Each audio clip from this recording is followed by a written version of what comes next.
Hi, I'm your Google Assistant. You can ask me questions and tell me to do things. It's not me. That's not me. Download the Google Home app.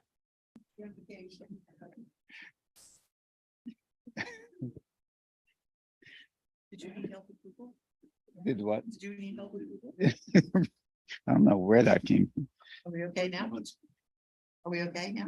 Okay. Okay, great. That's a hard act to follow. Yeah, I'm just going to say a short prayer, but before I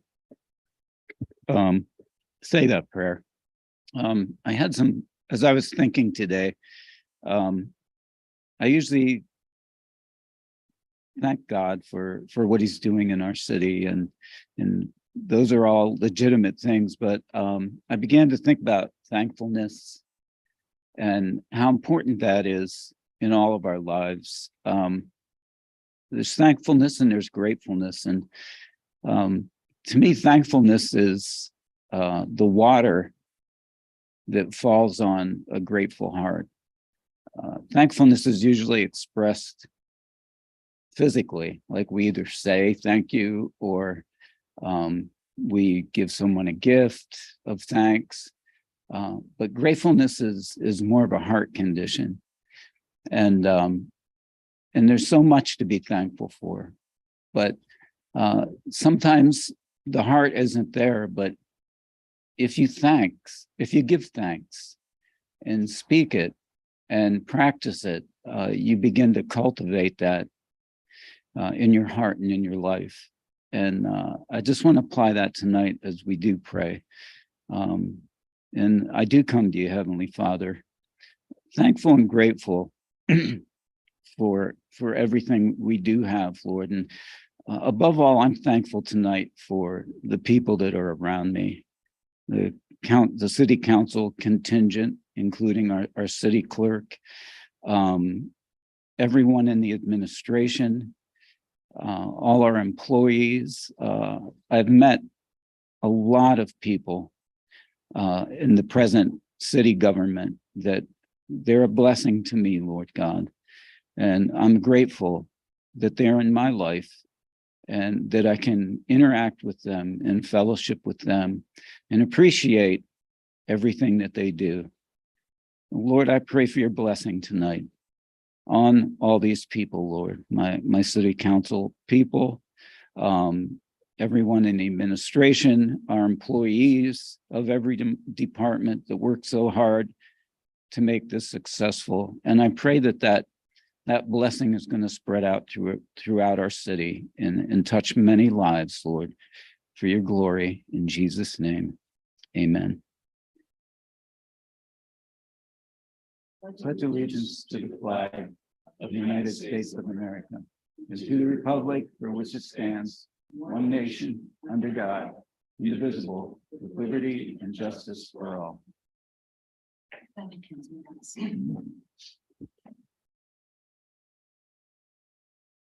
Okay, roll call. Janice, right?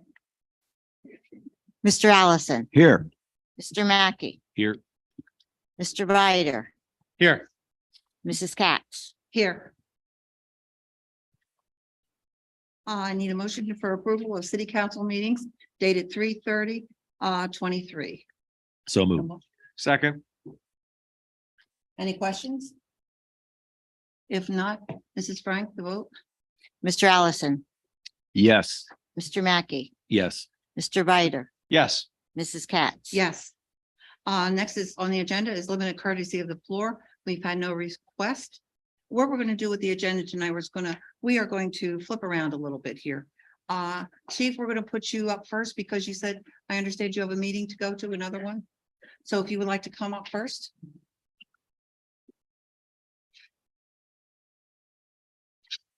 Bonnie, I'll read it. Yes. Resolution authorizing an MOA between International Association of Firefighters Local 736 and the city of Williamsport.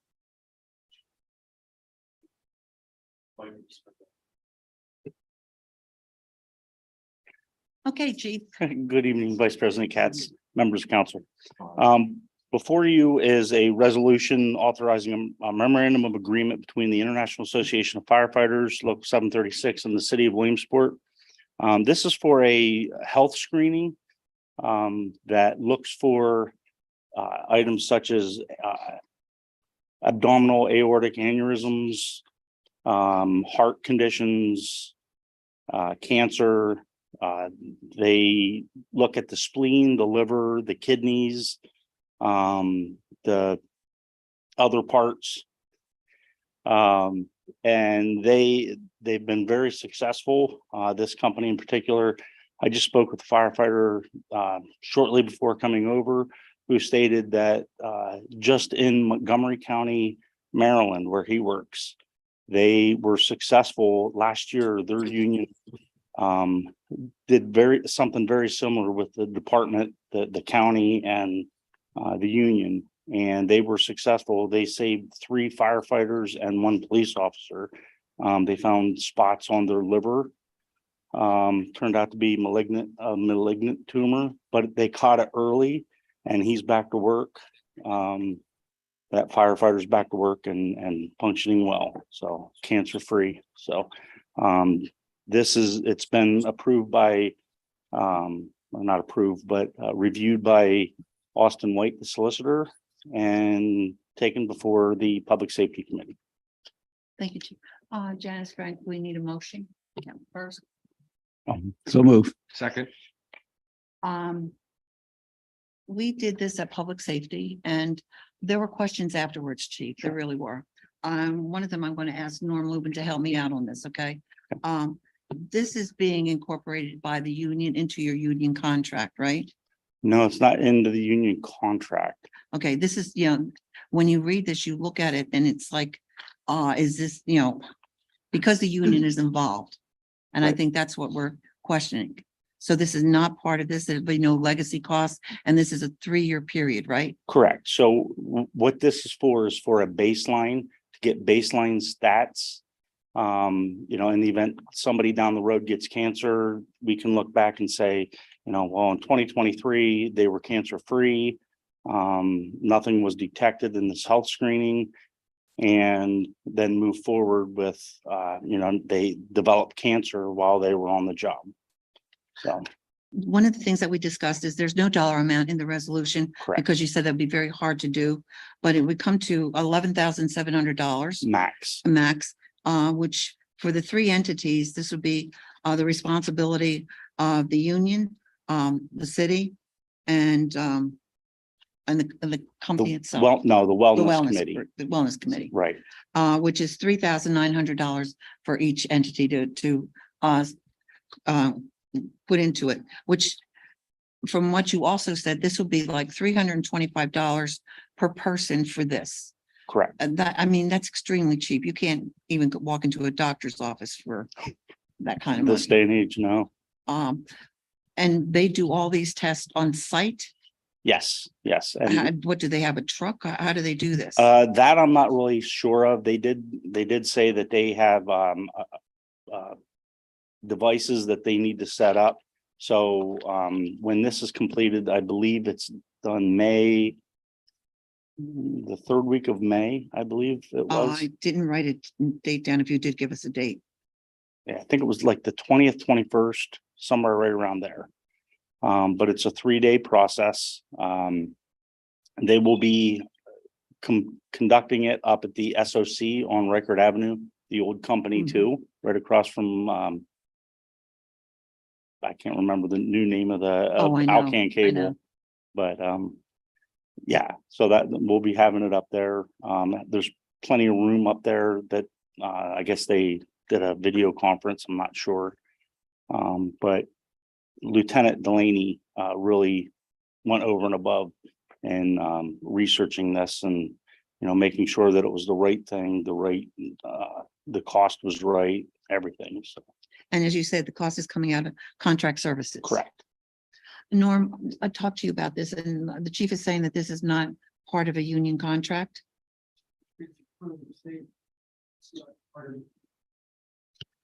The agreement should be modified to state clearly that this is not an amendment to the existing contract with the union. this is a separate standalone agreement. So should there be verbiage in this There should be resolution? that. And my other question is, who is the wellness committee? The wellness committee is comprised of all of the department heads, members of each department in the city. And I believe oh my goodness, the Travelers Insurance, who is our comp carrier. They come together, we meet every month. I guess under the agreement, are the department heads aware they're responsible for 1/3 of the cost? Well, it's not the department heads per se, it's that Wilpo Wellness. And there was money that was put into Wilpo Wellness. That's what what we call it. There was funds that was put in there by donations and other savings, I guess. So they're not looking to the city to pay that. Well, a third of it is being paid I know, a from third our by the contract. city, a third by Or the not union, contract, but the budget. and then a third by these donations. Correct, Okay. correct. The other question I have, and from looking at this, it says about that the health screenings are strictly confidential. How would the city ever know about somebody's baseline then? They would have, so it's confidential to the city, but they would be able to provide this in the event that they would come down with cancer or some other malady. But it says at no point shall the city be entitled to any of the resulting medical information. Correct. How would we ever know, for example, that policeman X is healthy in 2024 and then comes down with an injury or an ailment in 2026, but we wouldn't have the baseline? Well, they would still have the documentation of the baseline. Who would? The firefighter that would have that So documentation. then you're going to rely on the firefighter to provide the information. Correct, correct. That's in accordance with HIPAA. Well, city routinely gets medical records regarding employees all the time, But it's specific. and HIPAA covers it. You know, they don't disclose it. It's kept in separate files, or should be kept in separate files. Why wouldn't this be in that employees base, in with their medical file? That's the part I don't understand, why it wouldn't be, if the whole purpose is to try to be helpful with the person's health. If the city, if the personnel department doesn't know, suppose it comes back that the person has cancer and shouldn't be working. And that person says, I don't care what that report says, I'm still going to work. Well, I mean, I understand what you're saying, but Yeah, that would be, That's the part that has me confused about so that would creating a be, baseline, or if somebody has a condition and doesn't want to treat it. that would be no different than if we didn't have this. Yeah. And somebody went to their family doctor and their family doctor told them they had cancer. That's different. That's outside of city government. This is within city government because we're paying a third of the tab. But you're also paying, if they come to work and they have cancer and they shouldn't be working, but they choose to still come to work, that is, It's always city their is call. involved. Yeah, it's their call. But shouldn't the police chief know if one of his policemen has a disease and shouldn't be out on the street? That the risk of a debilitating injury is too great for him to be. So in the rules and regulations of the fire department, there is a portion in there that if each of the firefighters are required, that if they have information that has a direct impact on the fire department or the city, they are required to inform their supervisor, which in turn would pick it up the chain of And if they command. don't, Pardon me? how would you know if they don't? But then again, you wouldn't have the baseline from this test. That's the part that has me confused, but, you know, if that's what everybody agrees to, that, you know, but they should understand that up front. That the city will not receive any information as a result of these screenings. And it sounds like under any circumstances.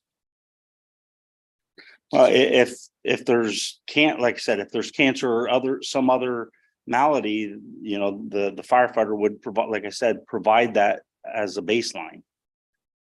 But he's not compelled to. Why wouldn't the FO? But the firefighter is compelled to, because it's in the rules and regulations. Yeah. And we hold the But what about- firefighters to those rules and regulations. What about other city employees that aren't covered by the fire department's rules and regulations? But they're not Um, being tested, Who's the only ones being tested are the fire department, correct, not the police department. correct. What verbiage did you want to see changed here, Norm, Uh, in the resolution to clarify? Well, we're in the agreement itself that I just added whereas this memorandum of understanding is not an addendum or to be considered any part of the contract between local 736 and the city of Williamsport, the collective bargaining agreement between local 736 and the city of Williamsport. Janice, did you get all that? I'd like a motion to amend the resolution. So move. Second. We're amending the agreement itself. That has to go back to, obviously, the firefighters would have to agree to that change, that understanding. It would have to go back to the union. They would have to agree to it. Okay, That's why I wanted it in the agreement itself, so that okay, there's no misunderstanding 3-5 years down the road. okay. Let's take a vote on the amendment and then we'll go further. Janice? Mr. Allison, Yes. Mr. Mackey, Yes. Mr. Bider, Yes. Mrs. Katz. Yes. So this will have to go back to Yeah. the union. They would have to So- approve it. This should be tabled then at this point. Okay. So I need a motion to table. So move. I'll second. Any discussion? Anybody have any questions? With no questions, Mrs. Frank, vote. Mr. Allison, Yes. Mr. Mackey, Yes. Mr. Bider, Yes. Mrs. Katz. Yes. So will this go back to us in about 2 weeks then? Yes. Okay, fantastic. Thank you. Thank you. Again, we're skipping around. Gary, you have people here? Yes. Okay, so let's do, who do you have here that we can go? Habitat?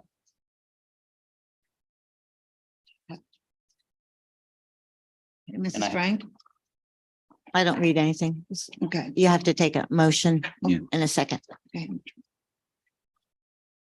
Take a motion on the Habitat. I can't find it. Item Subdivision. I see it. Move it. Good evening, Vice President Katz and members of councils.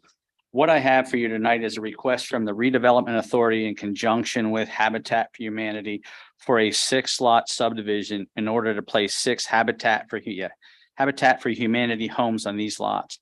The property sits within the RU zoning district. What that area is the former Brodart site. Half of it has the multifamily dwellings up there. The other is all that grass lot there. Again, what they are requesting to do is subdivide that and place 6 individual Habitat for Humanity lots in there. Several, probably about a year, maybe a couple of years ago, the Habitat came before council for a 1-lot subdivision, and they built a home up there to the southeastern part of the lot. What this is, again, is a requesting to do the 6-lot subdivision. In accordance with Article 133305 within the RU zoning district, a single-family home requires a conditional use approval by council. So this realistically is going to be in a 2-vote kind of thing for council. And the reason why is, again, within the RU, single-family home is required to go before council as a conditional use. We do a public hearing, advertise it, the whole 9-yard process. However, in accordance with Article 134302, which governs the RU zoning district, council has the ability to waive that condition so that they don't need the conditional use. So instead of putting them through that whole process, because a conditional use is a permitted by right, it's just council has ability to put conditions on it. But I'm not sure why you would put a condition on an individual single-family home. So therefore, they are requesting that council waive that Article 1343 waive Article 133305, which requires that conditional use for these 6 single-family homes. So I'd like to address that first. If council's willing to waive that, take a vote on it, then at that point, we can move forward with the subdivision and make a vote for the subdivision of the 6 lots. Any questions? Mrs. Frank will take the vote. Did we do a motion on this? Yeah. I thought we did. Okay, Just have it, do a motion to waive the provision from the okay. planning code. So we're just doing a waive the. Yeah. Okay, Yep. so we don't have to do anything else? No, Okay, not to start. Yeah. okay. Keep me on track here. Okay. So that's it, then we're going, You have to make votes. It's the zoning ordinance, which governs table of uses, is 1333.05, which requires a conditional use for single-family homes in that zoning district. So what you're doing is you are waiving 1333.05 in accordance with 1343.03. It's kind of confusing, but This had come to council a couple of, probably about 2, maybe 3 months ago. It presented at ERC. Skip brought it to us to initially tell us what Habitat had planned. They were going to start interviewing families and then build these 6 homes in accordance to the needs of the families. So Habitat, I would assume, has already started that process if they're coming to us. I believe they have started. Yes, they have started interviewing. Okay. The needs for that. What this merely does is, again, Yeah, it it's streamlines this process that. for them. Yes, correct. Thank you. So, do we need a vote on this? so I'd like to make a motion that we waive Actually, you're waiving 1343.03 regarding 1333.05. Yeah, that Eric. I'd like to make a motion that we waive 1343.03 regarding, help me out here, please. 1333.05. 1333.05. Second. Any questions on this? If not, Mrs. Frank. Mr. Allison, Yes. Mr. Mackey. Yes. Mr. Viter, Yes. Mrs. Katz. Yes. Okay, Now actually comes to the second part, which is the actual subdivision itself. So you've waived the conditional use. The subdivision plan basically is dividing that parcel into 6 separate lots so that they can move forward with putting single-family homes there. It was reviewed by county planning. You do have county's comments. The comments that you see before you, they have all been corrected. I do have the updated plans. I also have the will serve letter from the Williamsport Sewer and Water Authority, which says they have the ability to serve that. It was also reviewed by the city's planning commission and gave positive recommendation, providing the conditional use was waived by council. And I can answer any questions for that. It's a standard subdivision of 6 lots. we need a motion on this. I think we did have.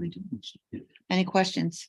I have just one brief comment, for just a historical perspective here, quickly. That whole lot was the old Brodart warehouse. Well, they used it at one point and then it became a warehouse, deteriorated. And years ago, then Habitat approached the city about doing exactly what they're doing now. And they were ambitious about it, and ready to go. So the building was torn down, but they couldn't do the scope that they had initially imagined or thought about doing. So that's when different uses were explored, and we have the memorial homes there, the memorial project. But we tried to develop this part with market rate and some other kind of housing, but it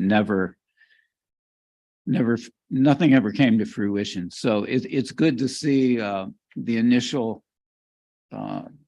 move that was made by Habitat is going to be partially realized here with these houses. We're going to have development and they're single family homes. So I think it's a good end result for the rest of that open land there. Any other questions? You okay, Liz? Okay, John. Hey, Gary.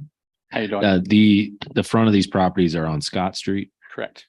Will there be parking in this rear 30-foot portion, In or the is there plans. adequate spots in that lot? There to- will be driveways that basically front the properties off of Scott Street. So they'll be pulling in. That'll be the direction that they come in from. So they'll be parking their Correct. vehicles in front of the house. Yep, correct. It'll be Okay. all within their property, correct. Gotcha. I know Scott Street's already kind of crowded with parking up there, so. All right. That was one thing when they did the design, that's how they designed it. Any other questions? Yes, Liz.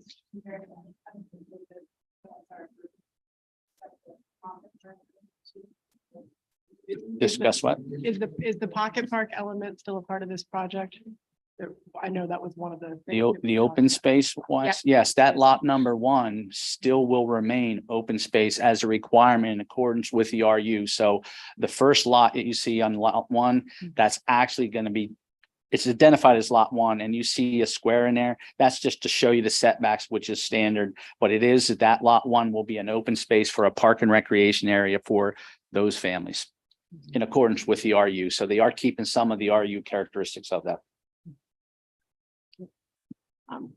Yeah, I would just second what Randy said, that we've. It was exciting more than a decade ago to see the Brodart building come down and new possibilities for the neighborhood, new residential possibilities, but we have struggled a little bit to figure out exactly what the future of this chunk of land should be. So it is exciting to see, especially, I think, given the success that Habitat has had with their program in the city over the years. Exciting to see them as a partner on this parcel.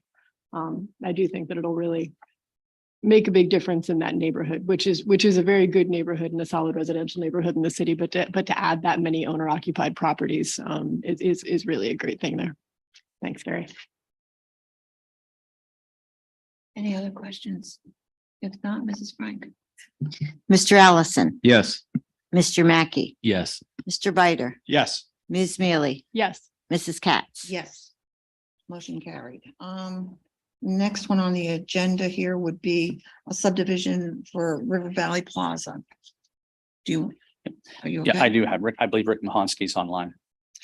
What we have before you is a request from River Valley Plaza LLC to subdivide the original parcel has 0.176 acres. They're taking, it's a vacant lot that they're utilizing, and they're subdividing that, which is in the rear of the Basin Street Plaza, are now known as the River Valley Plaza. There is a lot behind it that is currently owned and attached to the plaza property. They are subdividing that parcel as an individual parcel for the potential sale of that. And they are working with Woodrich, who actually owns the building to the west of that vacant lot for his possible development in there. So that's why they are subdividing that lot. It's within the commercials and CBD zoning district, which does not have any setbacks, as well as minimum lot sizes. It did go before county planning. You had the comments for you there. It also went before city planning this past Monday, and both entities gave positive recommendations for your approval. We didn't take a motion on this. No, you didn't. You need one. Can I have a motion, please? I'm So used to moved. sitting in this position. Any questions on this? If not, Mrs. Frank will take a vote. Mr. Allison, Yes. Mr. Mackey, Yes. Mr. Bider, Yes. Ms. Mealy, Yes. Mrs. Katz. Yes. Next item on the agenda, Gary, is I would go to the Puff Cave. the Puff Cave. Okay. We have somebody here from that? Yes, I do. Okey dokey. Need a motion, please? Move it. Second. Okay. What you have is a request from the tenant at 4 East Third Street. It's classified as called the Puff Caves. Puff Cave, it will be a tobacco and vape shop to place a sign within the front of the building. Obviously, it is located within the central business district, which requires a certificate of appropriateness. The size of the signs you have before you, it does meet zoning. It does follow the guidelines of the central business district. The sign background, the black is made of wood. It will be black coloring. What you will see is acrylic lettering of classified as the Puff Cave. They will be white acrylic letters. You also see that there is some other colors in that, which will be actually like a pipe tobacco type of thing, a pipe, as well as puff of smoke will be green. It is their trademark. That emblem is their trademark. Again, it does confine to central business district. It is primarily made up of the wood. It meets zoning requirements as far as the size of it. You see the image, how it will be placed there. It did go before planning commission and gave positive recommendation. I do have a representative here and I can answer any questions. Yes. I don't have any problem with the signage, Gary. But I was curious, how many of these establishments do we have in the city right now? You know, tobacco / vape products / CBD. I would be guessing probably anywhere from maybe 5 to 6 of them. That's including the Puff stores. Okay. Just kind of curious. It seems like there's really been a proliferation, and do we have any zoning restrictions, anything like that on? No, it's classified as, again, it's classified as a retail store, and therefore they are selling the vapes, which are in compliant with the federal government, and they're selling the tobacco products as well. And again, it's classified as retail, and therefore is a permitted use, and there's no restriction on that. Got it. Now, obviously, when you get into your dispensaries and things of that nature, that's a total different, but this is just merely as a retail facility. And dispensaries would also be permitted in the CBD, correct? They would be permitted, but they have to meet certain guidelines through the Okay. federal and state governments. Got it. But those don't change regardless. don't I mean, change. I guess I'm saying there's no There's limit no- within there's no central business limited district or any restriction what they zoning can district do. on any, right, thing like that. Okay, thanks, Gary. Any other questions? Yeah, no, take the vote. Sorry, We got Just one real- down here. Oh, you didn't raise your hand. I was doing this. There's no, Gary, no lighting on this sign. It will But- be, the backlight will It'll be, be- the acrylic lightings will be lit up for the Okay. evening. That's why it's made. It'll be it's gonna back- Made of backlit. acrylic. Yeah, correct. Okay. Backlit. Yes. Anything else? Anyone else? Mrs. Frank, the vote. Mr. Allison, Yes. Mr. Mackey. Yes. Mr. Bider, Yes. Ms. Mealy, Yes, Mrs. Katz. I'll Yes. call you. Next item on the agenda, certificate of appropriateness for 253 West Fourth Street. Move it. second. Thank you. One more time. What we have before you is a request from the Williamsport Sewer and Water Authority to place a metal or galvanized metal siding on the building itself. Basically, what they're trying to do is a rehabilitation will consist of placing steel panels consisting of beige or light stone to match the building. It will be, what it is it's the rear of the building where the parking lot is consisted of.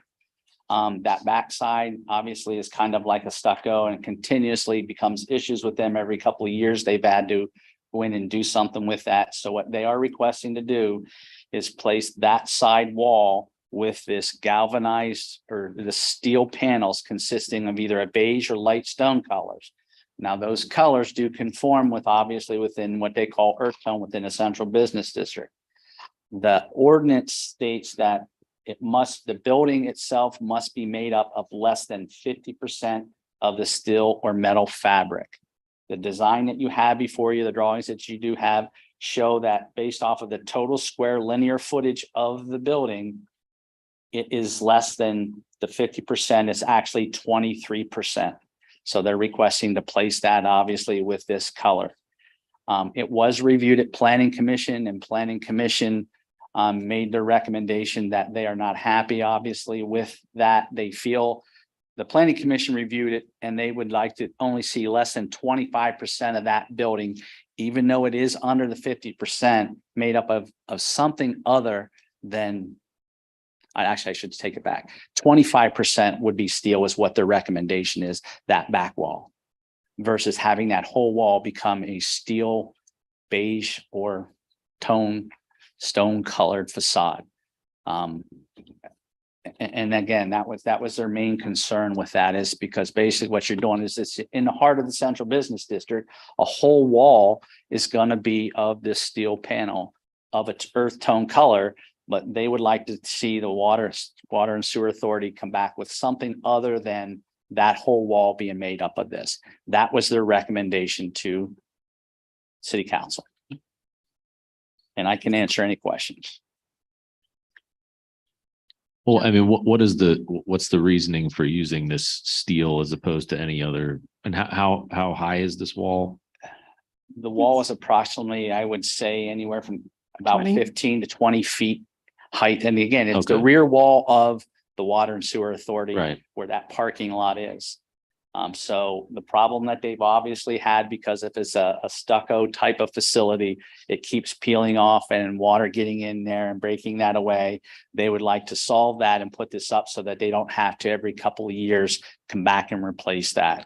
That's their reasoning for putting this steel on the whole wall. And again, Planning Commission was asked that they reconsider the recommendation and only make 25% of that wall the steel earth tone colors or beige colors, and the rest of it with some other material, so that it doesn't change the characteristics of the central business district.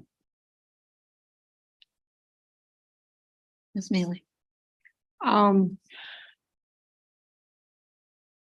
So I'm just trying to wrap my head around. I mean, the wall is obviously visible, but it's not a primarily visible surface of the Water and Sewer Authority building, correct? It's just the not rear this wall. extent. You and- don't normally see that obviously from Hepburn Street. Right. You don't see it coming down, I believe it's West Street, and you don't see it obviously on 4th Street. The view is actually blocked on 3rd Street by obviously the parking lot of vehicles, as well as Lamar Advertising, and part of the Williamsport Parking Authority building is there that kind of shields that, so you don't see that view. But that was a recommendation of the Planning Commission. Yeah. I mean, I can see where they're both coming from. We did years ago permit the Liberty Arena, which is of course entirely, I'm not exactly sure what material that is, but it's all metal. And it's directly across from the Water and Sewer building. So I can see where they would be well within their rights to think that they should also be able to do something like that to the rear. On the other hand, we have been attempting, I think, to improve our downtown design rather than, right. But help me understand what's wrong with is there an issue that the Planning Commission had with the colors specifically? Because the colors should be what are already on the building, correct? Correct. They are, Okay. it'll match up Okay. with the building. It's just their concern is the continuation of the metal building from Liberty Arena. Right. Now you've got it. It's infiltrating the infiltrating CBD. into the heart of the central business district. That was their concern, that it continues to move in that direction. Yeah. And we did discuss this at planning about maybe creating something different in the future, very near Right. future, to alleviate that for the zoning. And I did explain to them that we are working with Barry Isett for them to revamp the whole ordinance, focusing on the central business district, as well as some other key areas that we currently within the zoning hearing board usually deny them. And then it goes before the zoning hearing board. So we're trying to review that as well. So we are looking at that, but I know the Planning Commission is very urgent on maybe getting this on the books within the next month to change what the central business guidelines are. Got it. So they're going to provide recommendations within the next month, which will be the first week of May, what their recommendations and feelings are. We're going to take a look at it. We'll basically look at some language, submit it to obviously the solicitor for them to review, bring it before some of the committees to let you have a conversation with, and then obviously go before the public hearing and change the central business design. But at this point, This does meet the criteria. It is an earth tone color. It does, like I said, the view is actually shielded by both the Lamar advertisement sign as well as the parking authority building. Right. I think the key point to me is that, whereas Liberty Arena actually did not meet our ordinance when we accepted that design, this does meet the ordinance, and that, It does. that to me is, I agree with the planning commission, and perhaps we should try to work, on the side with the water authority to find a better alternative. But if it meets the ordinance, then I don't really see where it falls to us. I would agree with the planning commission that we should revise the ordinance and that we should have stricter design standards than we've had in place. But that said, if this meets the ordinance and furthermore is a rear wall of a facility, at least rather than a front wall, I don't know that we have a lot of room to deny it. That said, is there, in your opinion, a middle ground material? Something, is the whole building is not stucco, correct? The remainder No, of the there building there is. is brick to it. It's Yeah. just that back facade that Right. has that. I think in realistically, from a standpoint of longevity wise, this would be the primary material. Obviously, it's not the most expensive. When you get into Maisie doing a stone facade, or again, when you get back into like a stucco type of material, Mhm. over years, that does tend to crumble and crack and have water issues.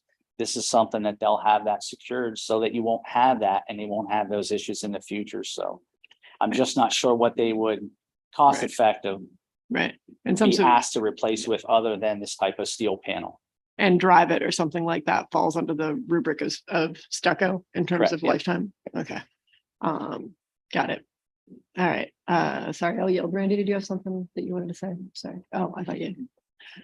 Anybody else have anything to say for a sec while I think about that? I do have a question. Okay, so the planning commission suggests to the water authority to do only 23%.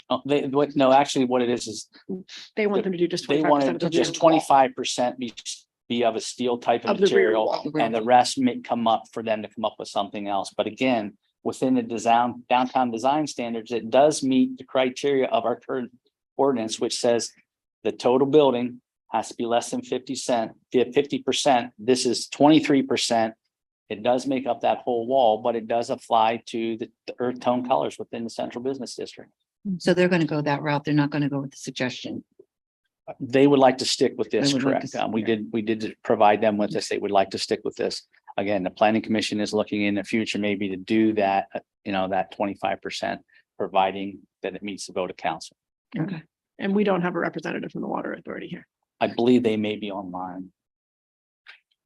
Chris, are they online? No. Yeah. I mean, it meets the criteria. Right.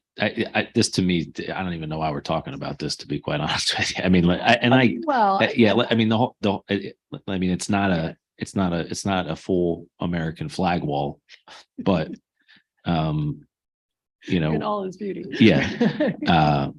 I mean, the bottom line is this sounds like the best option. It's not going to be that. I mean, it's not like the whole downtown is going to turn into steel facade, right? Like, let's just, Right. Well, I personally don't have a problem with this at all.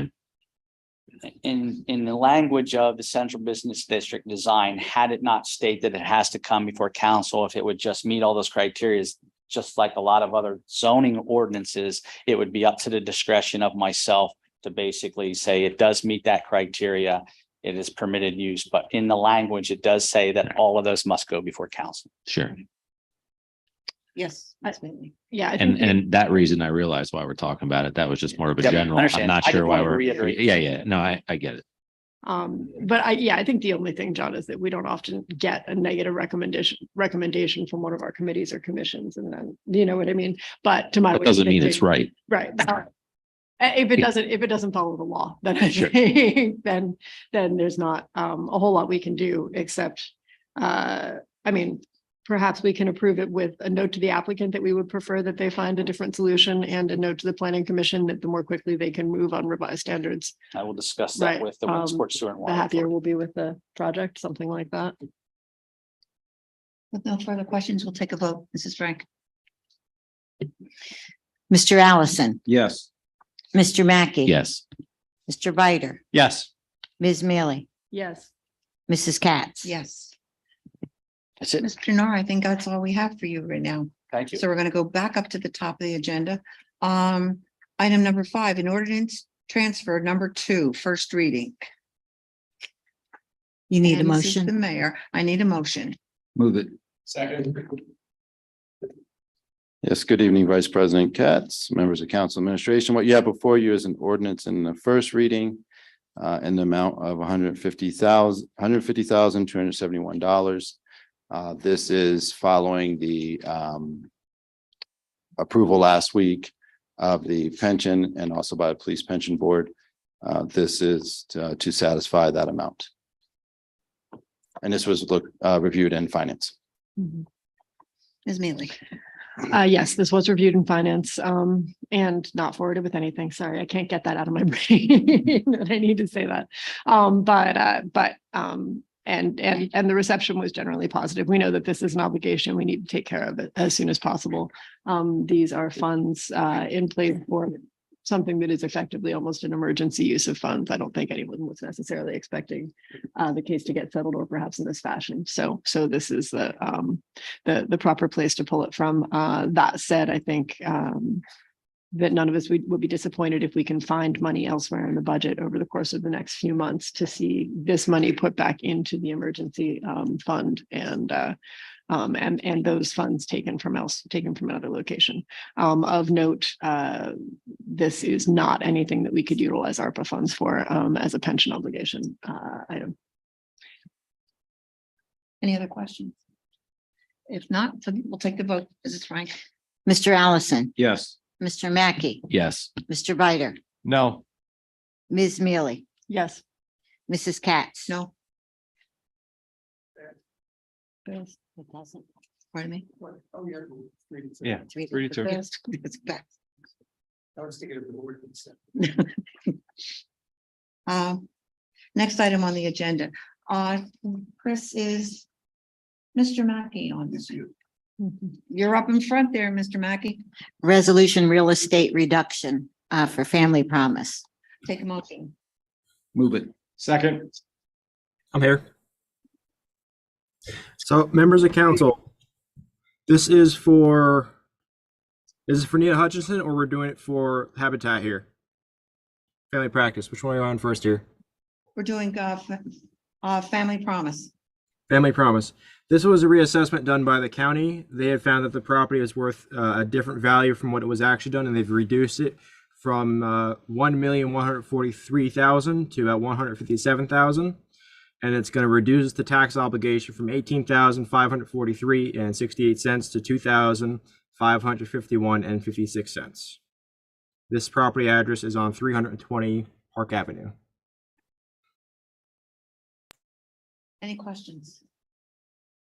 Yes, Ms. Mealy. Is this the former Mater Della Rosa Church? Yeah, that is. Yeah. That's Give me 1 second to check. I wasn't the one to do the reassessment. This is only passed down to me from the county. So one moment while I pull it up for you. Got it. I'm pretty sure that's Monte Della Rosa. Yeah, it is. I'm just trying to figure out how it was paying taxes to begin with. Trying to figure out how it was paying I taxes. think it's just a house. Diocese probably. Yeah, but would the house have been worth $1 million at any point? Okay. No, I'm looking at it. Yeah. So for what I can see, it is the entire building that looks like it probably was assessed, and they probably reduced it down to just a parsonage. But I can't say because I wasn't the one to do the actual assessment. If you like, I can get that for you and pass it along. It doesn't make a lot of difference. That's more a point of curiosity. I mean, Okay.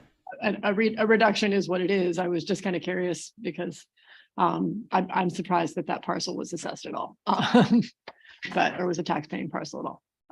Okay, thank you, Mr. Mack. No other questions? We'll take a vote, Mrs. Frank.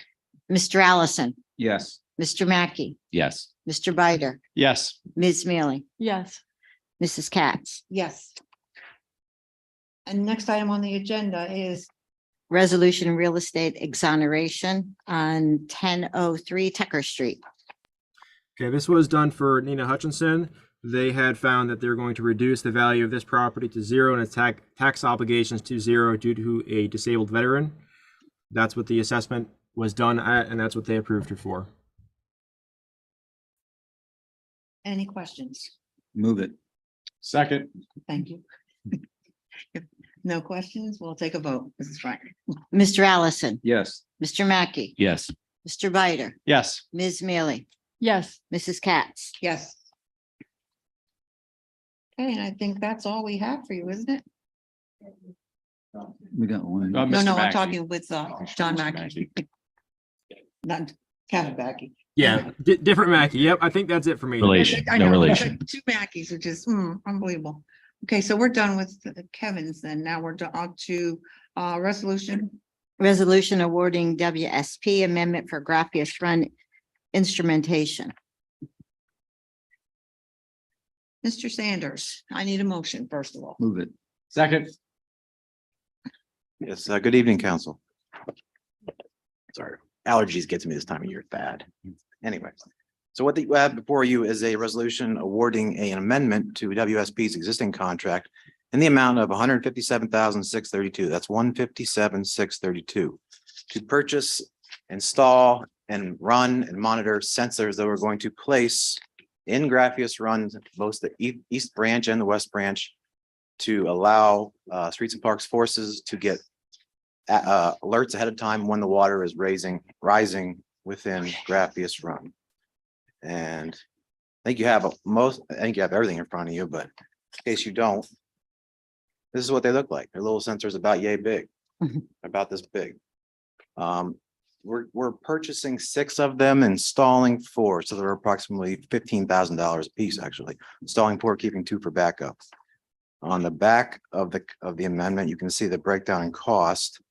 Roughly $89,000 for the sensors themselves, $24,765 for the IT infrastructure to send signals from these things to Streets and Parks forces, and then a 3-year calibration for $33,874. After the 3 years, the annual calibration comes out to be about $6,000 or $7,000 per WSP's IT folks. This was discussed Tuesday at Public Works, excuse me.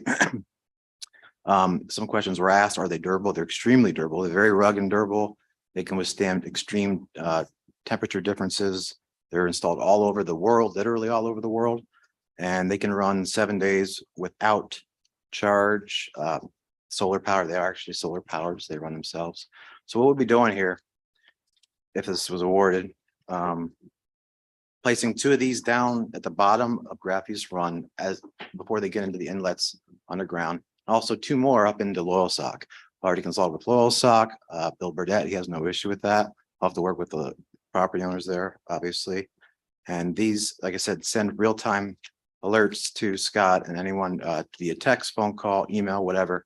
As soon as the water level reaches a certain level, it kicks on and sends information to our forces. So this gives Streets and Parks forces a little more alert there as well. So let me know if you have any questions. Oh yeah, sorry. In regards to funding, I believe Mr. Bider put in approximately $300,000 in the Streets and Parks General Fund Graphius Run account, and this will be paying with. So, thank you.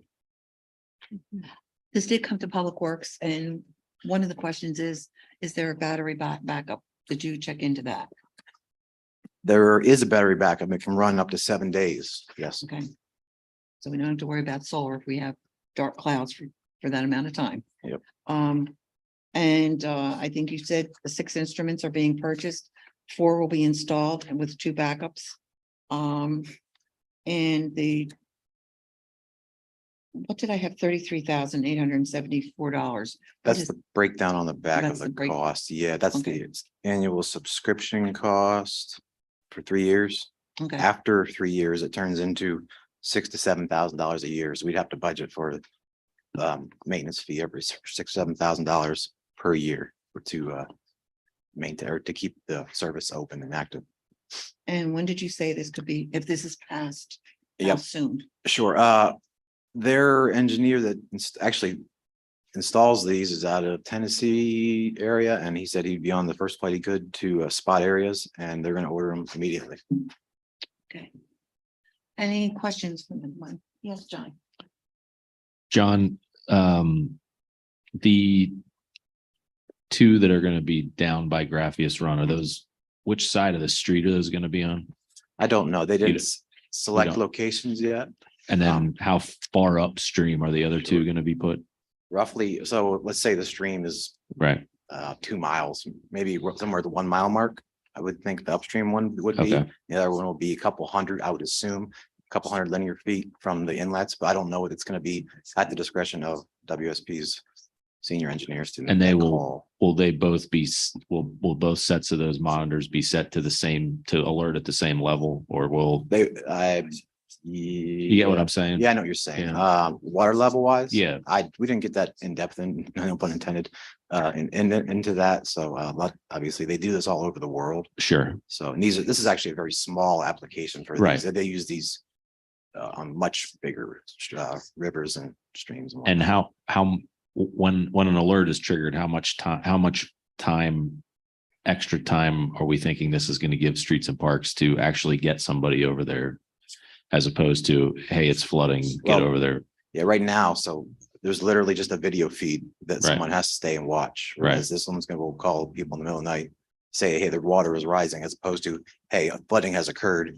Sure, Starting no, to- I get that. Yeah, yeah, I don't have an exact time. I'm I just mean, curious how much time more reaction time is this Yeah. gonna give us to get there in a reasonable amount of time to prevent flooding from actually happening? I don't have a number off the top of my head. That'd be more of a time of concentration Right, right. calculation that they would do. But sorry.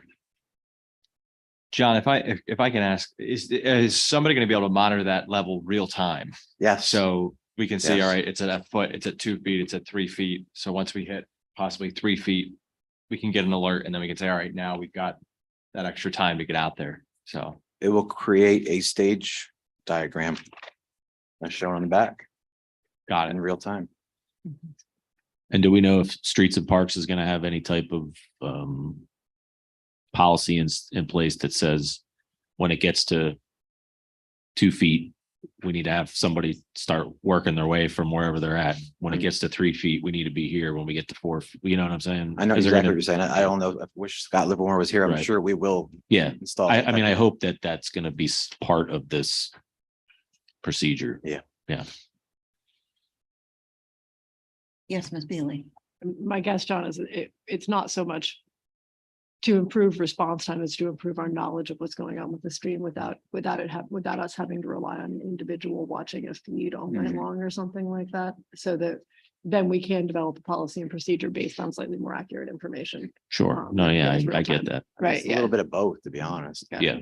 Um, but the question that I had was, are you saying that it will be $6,000 per calibration No, on any item after? I guess I'm confused because we're paying better than $10,000 a year for calibration for 3 years, and then you're telling me it'll be $6,000 after that. that's So correct. can't we just immediately go to the $6,000 deal and I skip the didn't 10? make I didn't write the contract. It was submitted.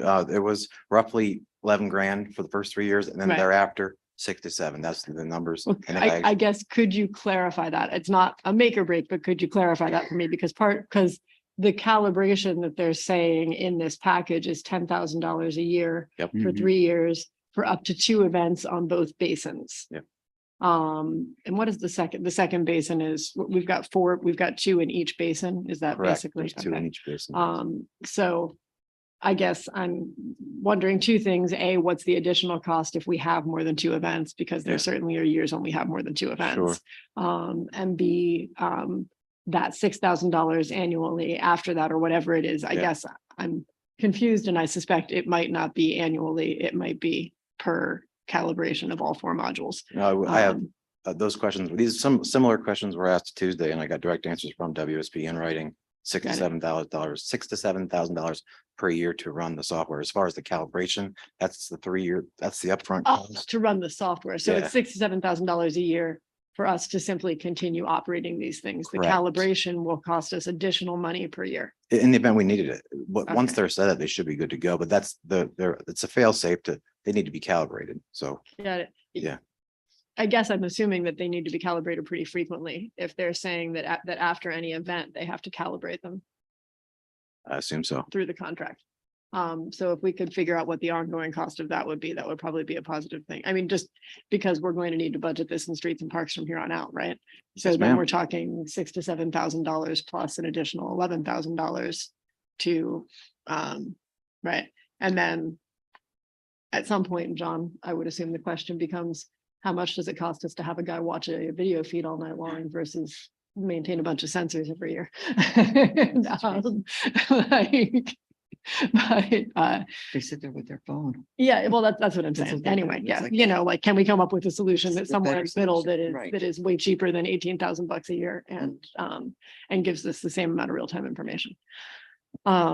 But if this I'm assuming this is the initial work product from the $63,000 that we paid WSP to begin to figure out a solution for Graphius Run. Thank you for bringing that up. So actually, they're about 2/3 of the way done with that portion of the Okay. contract. The flood event happened a couple months ago. Obviously, a lot of you guys are Mhm. aware. They asked us what we needed, and we told them, and they came to us with this exact solution. I mean, that's pretty darn good customer service. So Yeah. Okay. You're saying as an add-on to that existing contract, that's what this is. No. I guess I'm saying, so they're working on the long-term solution to Graphius. That's the Yes, they are. $63,000 number. Yes, ma'am. And after post that flood event, when they evaluated that flood event, they said, this is what will fix the No, this will not issues. fix the issue. This will give us more alert. The alert time, Yeah. right? Yeah, no, but I'm saying like, we have evaluated what happened during this flooding event and this system will make you better able to react. That's correct. Okay. Did you guys discuss in Public Works at all why that was the case? Yes. Okay, we why? did. Or, Why the time limitations on this is because this has been a problem. We're not given, the people that are in charge of flood control were never given enough notification. This helps them out in that respect. okay, All Sometimes, they had was what was down at Graphius and one by the trash. Yeah. Scooper at that point, I call it so that. 2 video feeds, you're Right. saying, got And it, this way, you're putting more sensors in Got that it. can be get there quicker and maybe prevent more of a problem. okay. So we're going further upstream with the sensors? say that We're again. going further upstream with the sensors? Yes, one Okay. would be near to the And- inlet, one would be about halfway down the stream, so to speak. Okay, You didn't put a map in the. They didn't have the location selected yet. Yes, which so, would have been good. okay, so we can, so we're going further upstream, which will enable us to see the Right. flow of water earlier. And it's in two Okay. different areas, two different sections. So therefore, you're getting different sensors. So it's going to help tremendously before it even gets down to where we've had the problem. Got it. Right Okay. now, there's 6 inches of water flowing in Grappius Run. Good. It's like 1 CFS, 1 cubic feet per second. Once it gets up to 2 or 3 feet, I'd be concerned. This will alert Scott and his guys of that. But I guess what I'm confused about is why we will have more places that we have an eye on, so to speak, via these monitors. But why is it essentially better than a video feed? I don't know. Didn't ask those questions because we've been used to the video feed with. Because we could just put a video feed further up the creek, right? Yep. And we don't need to calibrate. This a gives a video. warning. Yeah, we've already discussed that. What, this gives us more, but I This- guess I'm confused, like, Why are we going with sensors instead of something that shows you the picture? We already have a video feed. yeah, Yeah, I yeah. understand that. So the way I understood it is that it's upstream, so it's going to give us a much earlier alert or detection with this monitor in the way that then obviously in turn, it would allow us to respond and be ready by the time it gets to Cochrane, so Yeah. to speak. Well, I guess my question is, why is a video feed upstream not of the same utility to us? Have we had issues with the video feed? Not necessarily, but I think a monitoring as opposed to having to watch a video feed, some type of system like this that actually gives us an alert as opposed to have to, continuously. Right. I know, look at- I Right. agree. It seems somehow like a huge waste of time to pay somebody to watch a video feed. I'm not disputing that, but I am saying that we're about to pay $18,000 a year after we pay $157,000 to get these things It's installed. not 18, it's 7,000 per year. You just added the 11 and 7. It's But actually it would 7. appear that it needs to be calibrated after every storm event through the contract. So I think we're adding additional funding over and above that. I'm not clear about that, and I apologize for not being clear about it, but all that I'm saying is I understand that we're probably paying someone overtime to watch the video feed, but I'm not sure what the value of the overtime to watch the video feed is versus the value of the Well, what we're paying, what we're likely right to pay now, for this sensor, this, if you get the sensors, this helps until we get the other components that we're working on to see, Mhm. to fix the problem of Graffius Run. Yeah. Right now, we just want to make sure that everybody is safe and there's enough people that are going to be able to get out there in time.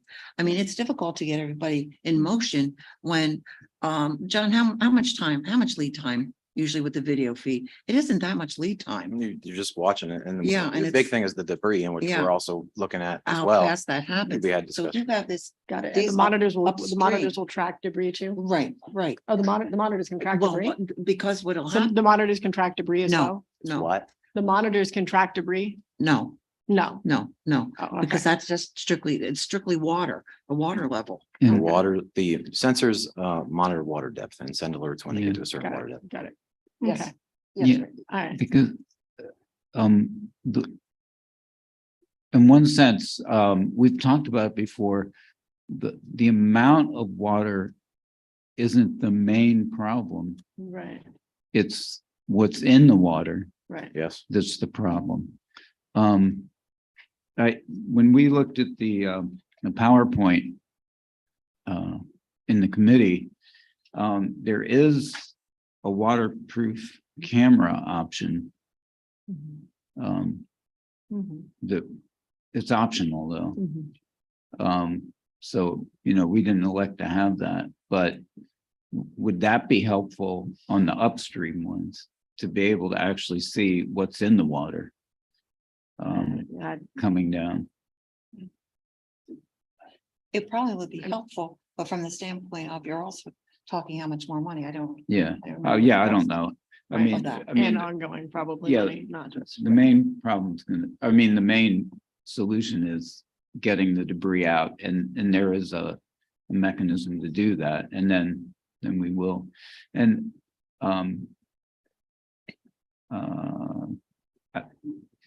the person that's called, if somebody's on call, in the past, it went by union seniority. So you didn't necessarily have the closest person. Right. So I don't think there's any, Right. there's no perfect plan No. until we get the debris picker. in there. Right. Yeah. And that's I the other think that will- component. Yeah. Once we get that going, maybe, then we won't need all the sensors. Yeah, for some of the folks that weren't on Public Works, we also had an open discussion, non-voting discussion on a trash rack system that Yeah. Right. automatically brings debris up and sets to the side as opposed to the manual method we have now. Yeah. No, I think, and that sounds like a terrific idea. I guess I'm just I'm wondering whether maybe with 4 sensors, you can get a bit better of a sense of the level of debris. No, it's just strictly water. level. This is just water level. Well, but I'm saying presumably some of them would be below maybe bottleneck areas where you would see debris starting to build up. Yeah. No. If that happens, Right. the water level at one end will really get high, and that's when you'll know there's a problem. Right. Yeah. That was Let that. the hydraulic engineers figure Yeah, all right, these right. questions Yeah. out. Trust me, they know what they're doing. Yeah, yeah. I guess I don't have any problem with this item.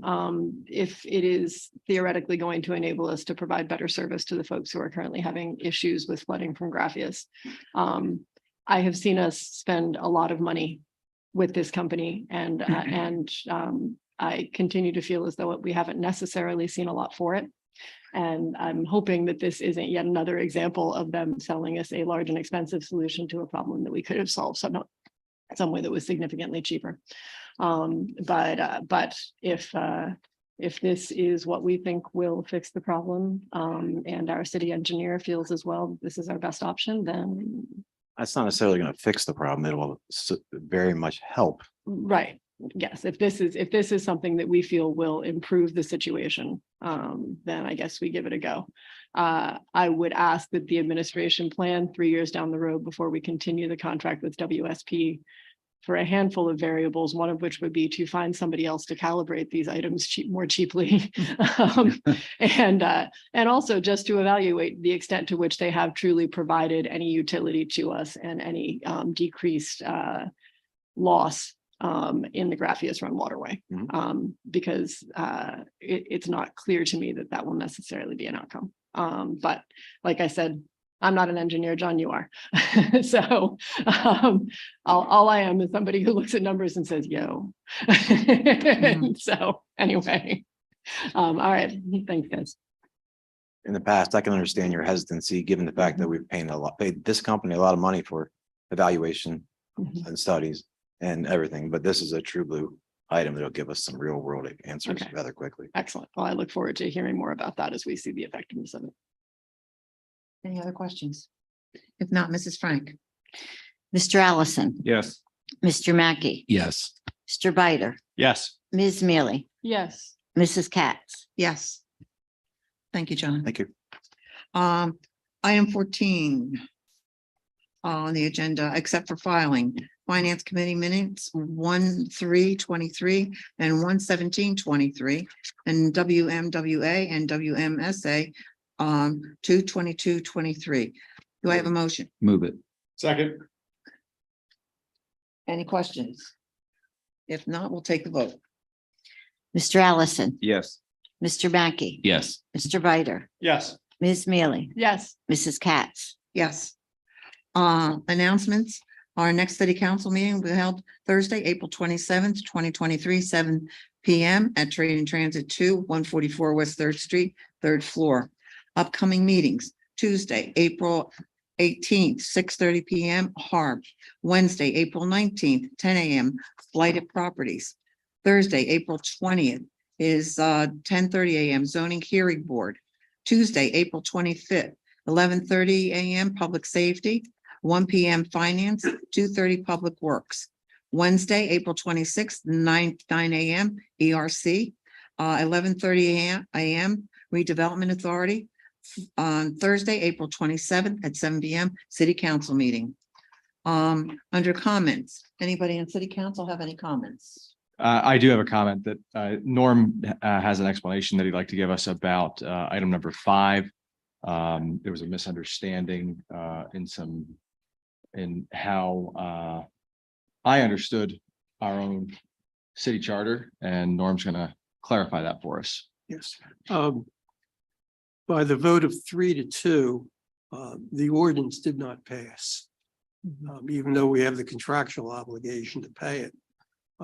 The optional third-class city charter law, as it provides in section 607A, that an ordinance shall not be adopted except by a majority vote of the whole number of the members of council.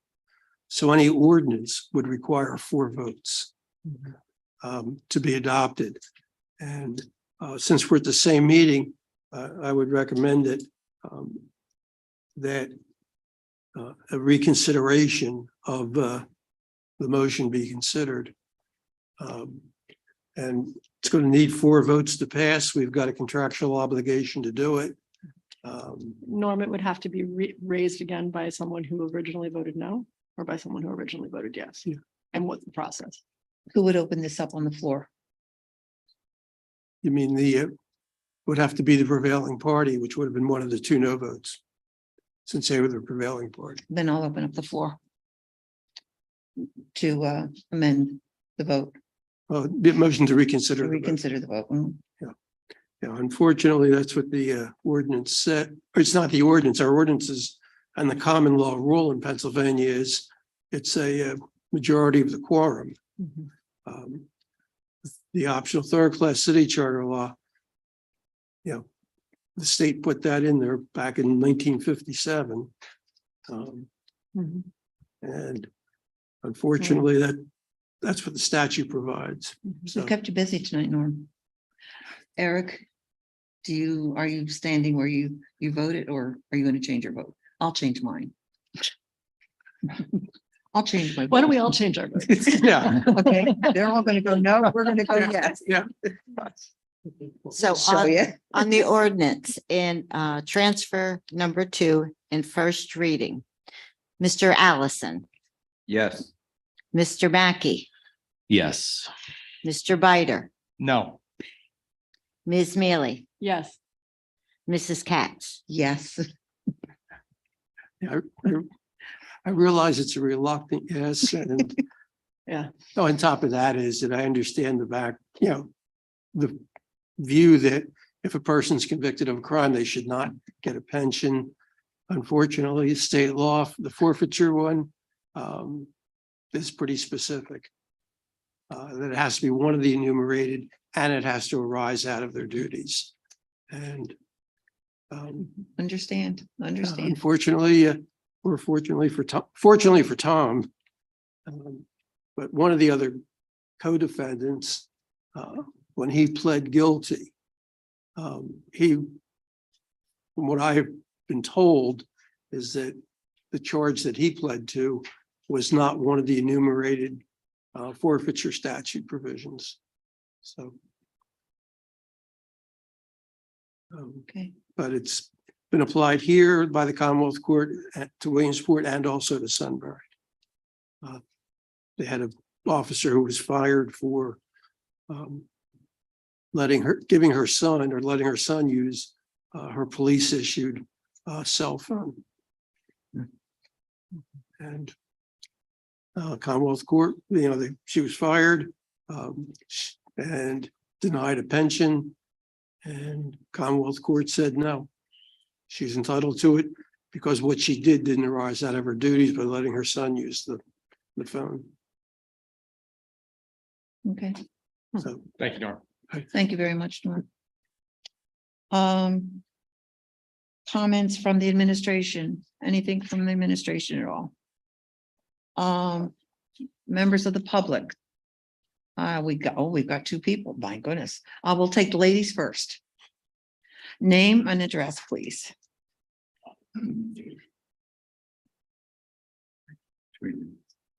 You have 3 minutes. Good evening, members of City Council and staff. My name is Jennifer Stempley, and I reside at 829 Poplar Street in the Newbury section of Williamsport. I've been a resident there for a little over 6 years, and I've come here this evening to talk about the safety of our public and our concerns regarding this area. As you all may know, we've been dealing with some serious crime issues involving our community's youth. This has caused major concern for the public safety and continues to get worse. We, the neighbors, have children or grandchildren that we fear for their safety as well as our own. We cannot and do not want to take our families to Newbury Park or surrounding areas due to the high level of crime and violence that is going on. Just in the recent weeks, we have had a self-inflicted gunshot wound from a juvenile that was already on probation. Cars stolen by juveniles and taken for joyrides. Drug arrest made from a juvenile 2 houses up the street from me. A stabbing and then a fight the following night. Along with my door kicked in last fall with an arrest made and a bullet through the home of a very dear friend of mine, this has all taken place within a 2 to 4 block radius of the said park. And no longer waits for darkness to fall. A lot of these juveniles are already on probation, on ankle monitors. Ankle monitors are being drained of their battery charge by these juveniles with no fear of repercussion or getting caught. So they can go out and act any way they choose. Our city police have arrested a handful of juveniles with county juvenile probation either refusing to detain or cannot detain. We don't know. This puts this puts these kids right back on the streets within hours to seek revenge or more violent acts. There's no support from their parents, and there does not seem to be much support from county probation either. I've reached out to get information to start a neighborhood watch and have installed 2 more security cameras around my home, now totaling 5.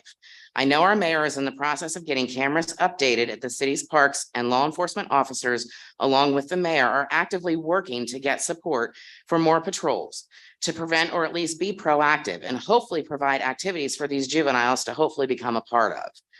Some of the questions that I'm hearing from the neighborhood are, what are your plans to support this?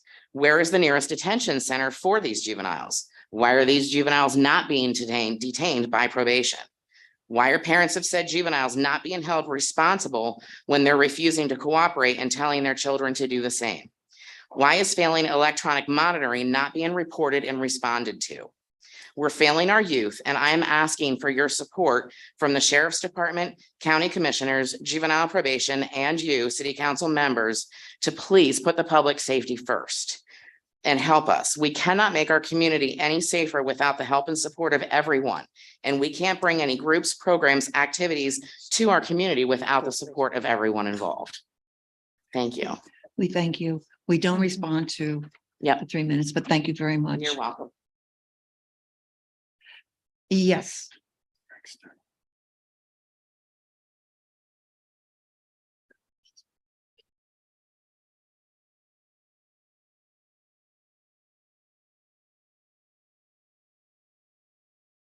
You have 3 minutes and your name and address. Frank Steckel, 619 First Ave. I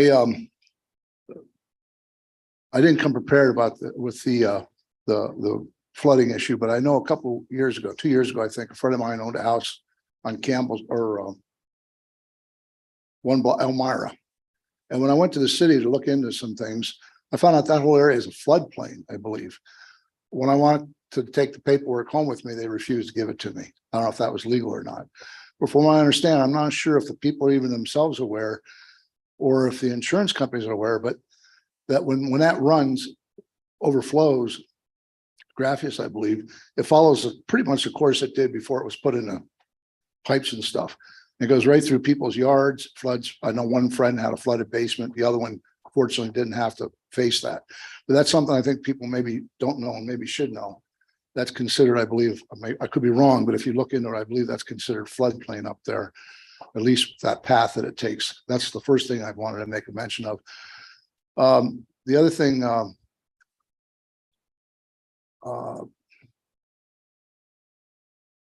it just came up and now I can't remember what it was. But the third thing I was going to bring up was this article Mr. Yoder put in there.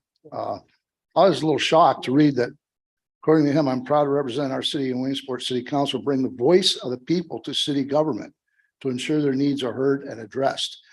Now, you probably remember, some of you have been here more than once. I've been here. And the only thing I've heard from him when I have questions is your 3 minutes are up. And I think he said I was rude. He waited till my 3 minutes were up to say it, so I couldn't reply.